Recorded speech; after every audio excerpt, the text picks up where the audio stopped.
It's safe to assume YNW Melly's career is officially over, as the prosecutors in YNW Melly's court case submitted 66 pages of new DNA evidence against YNW Melly. This evidence was so big, the trial has now been pushed back to May 23rd, 2022. As stated at YNW Melly's last court hearing, the judge announced the prosecutors aren't interested in putting YNW Melly behind bars for life anymore, as instead, they want the penalty. The parents of YNW Juvie and YNW Sackchaser want full justice for what happened to their sons. As on October 26, 2018, at roughly 3:30 a.m., YNW Melly, YNW Juvie, YNW Sackchaser, and Bortland were all at a recording studio in Florida before heading home. Surveillance footage at the recording studio showed the 4 YNW boys hopping into their Jeep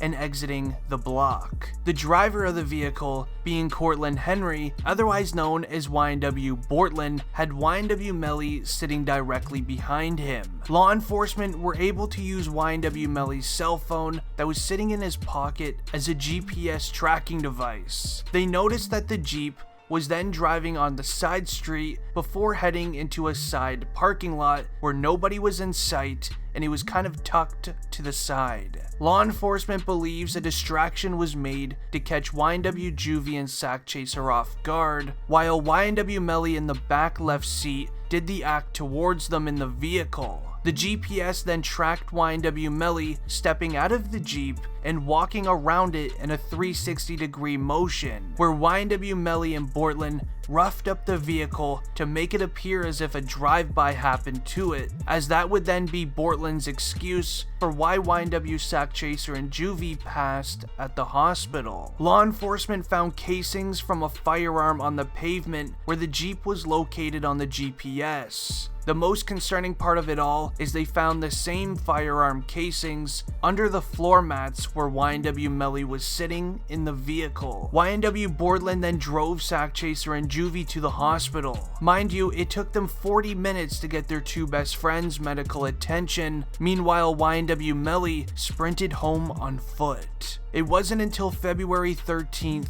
where YNW Melly was then brought into jail for the act that led to Juvie and Sackchaser's passing, with YNW Bortland also being arrested for 2 counts of accessory and helping YNW Melly cover it up. Now, the case went quiet for a while. With the trial supposed to be starting multiple times, the prosecutors keep finding new and hard evidence against Melly, which keeps making it get pushed back. The new evidence, which is 66 pages of hard DNA evidence against Melly, shows that after running ballistics reports, all signs of who did the act towards Juvie and Sackchaser were sitting in YNW Melly's seat inside of the vehicle. Now, here's the photo of where everyone was sitting inside of the car, with YNW Bortland being the driver on this night, had YNW Melly sitting directly behind him, with YNW Juvie and Sackchaser on the opposite side of the vehicle. Using what is called the stick method, law enforcement used plastic sticks to match the trajectory of the firearm that was used. The trajectory from YNW Melly's seat showed a perfect match to where YNW Sackchaser and YNW Juvie were affected once they were brought to the hospital and had a doctor examining what happened.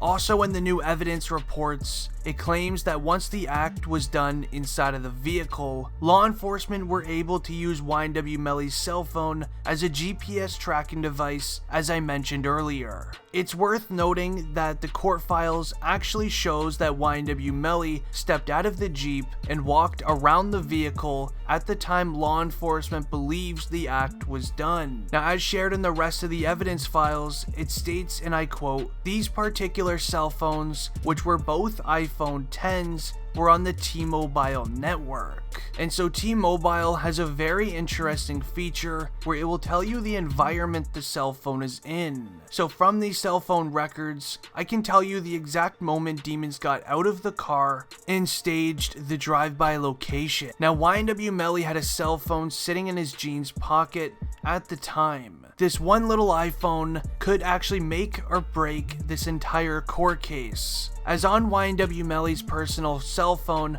law enforcement found case-breaking evidence on it. As found in this court file, it states, and I quote, "Then also, we have a video of Mr. Demons admitting to doing an act towards two individuals in the head. This video was on Mr. Demon's cell phone, which was brought to my office by Jameson Francis, and that is how we had that, and that is all of the evidence that Your Honor has." Now, this is a private video that the courtroom will not be sharing until the trial begins, but from what I've heard, allegedly, there's a 10 to 15 second video on YNW Melly's cell phone of him doing some sort of hand motion, pretending that he's using a firearm, and he basically admits that he is the one who did the act towards YNW Juvie and YNW Sack Chaser, and then holds up with his hands a firearm, which is obviously very huge evidence. Also in the vehicle where YNW Melly allegedly did this, there was evidence left behind in the car. This evidence being a yellow jacket. The yellow jacket was analyzed by the Broward Sheriff's Office's crime lab, and a report was then issued. Dated on September 2nd, 2021, the report indicates that Anthony Williams, aka YNW Sack Chaser's DNA, was a part of the sample, and that there are 3 other potential contributors. The contributor profiles are not eligible to be entered yet. Now, the prosecutors want to prove YNW Melly is guilty by using a DNA test, which in the court of law is very hard evidence to beat. This is why at YNW Melly's second last court hearing, not only did the prosecutors request the Broward County judge to force over YNW Melly's DNA, but they also asked for all of YNW Melly's body measurements as well. This meaning the length of his arms, length of his legs, and his body weight. The prosecutors are looking to create a model of YNW Melly's body so they can recreate the scene on what they believed happened. Now, YNW Melly and his lawyers obviously agreed to the prosecutor's terms, but in return at that time, they wanted a speedy trial. This means the court date would have been March 7th, but with the new 66 pages of evidence against Melly, this has now been pushed back to May 23rd. Now, that is all of the evidence and information that's currently out there regarding Melly's situation. If you want me to make another video when new stuff comes out, leave a like, don't forget to subscribe, and I'm out. Peace.